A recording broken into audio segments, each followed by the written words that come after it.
రోజులు తల్లాడి మరి నిన్న రాత్రి మరణించడం జరిగింది. మరి ఇది సహజ మరణం కాదు, ఇది బరాబర్ కాంగ్రెస్ ప్రభుత్వం హత్య అని అంటాం.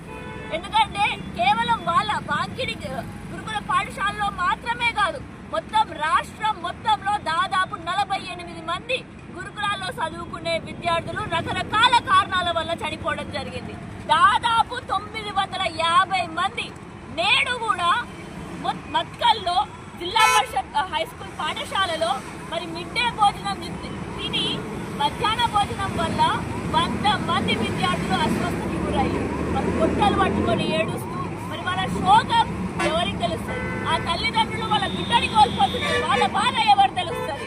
మరి నేడు పెద్దపల్లి నియోజకవర్గంలో టీఆర్ఎస్ పార్టీ ఆధ్వర్యంలో శైలజకి నివాళులు అర్పించారు. మరి కొవ్వొత్తుల నివాళుల మరి ఇక్కడ మాత్రమే కాదు, కొవ్వొత్తుల నివాళుల మరి ఏ విధంగానైతే 1300 మంది అమరవీరులు మనకి ప్రాణ త్యాగం చేసిల్లో, మరి ఈ కొవ్వొత్తుల నిదర్శన ఏంటంటే ఆ వాళ్ళ ఆత్మలు ఇంకా తృప్తిపరిచేలాగా మనం చేయకపోవడం. మరి దేనికైనా ఇట్లాంటి బిడ్డల బతుకులు ఇంకా కోల్పోవద్దు మనము అని అంటే కాంగ్రెస్ కి ఓటేసిన ప్రతి ఒక్కరు కూడా మాట్లాడాలి. ఎందుకంటే మన చేతితోటే ఓటేసి మరి కాంగ్రెస్ పార్టీ నేడు ఆ పీఠం మీద కూర్చోబెట్టినాం కాబట్టి మనం మాట్లాడకపోతే మరెవరు మాట్లాడతారు?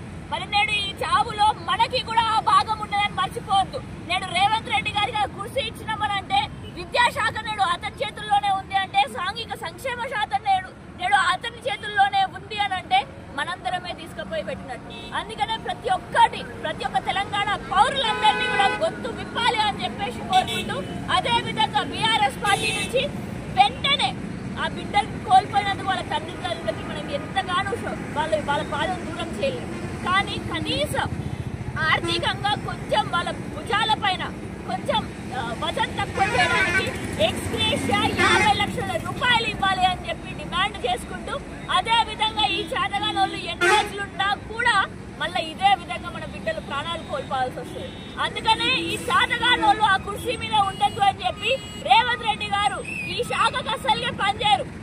ఈ విద్యాశాఖకి, సాంఘిక సంక్షేమ శాఖకి ఒక మంత్రిని పెట్టండి.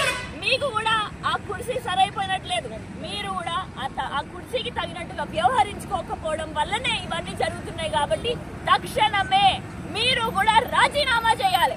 ఎందుకంటే ఒకనాడు లాల్ బహదూర్ శాస్త్రి గారు మీ కాంగ్రెస్ పార్టీలో ఉన్నప్పుడే ఎంతో గొప్ప నాయకుడు. ఆయన రైల్వే మినిస్టర్ గా ఉన్నప్పుడు ఆయన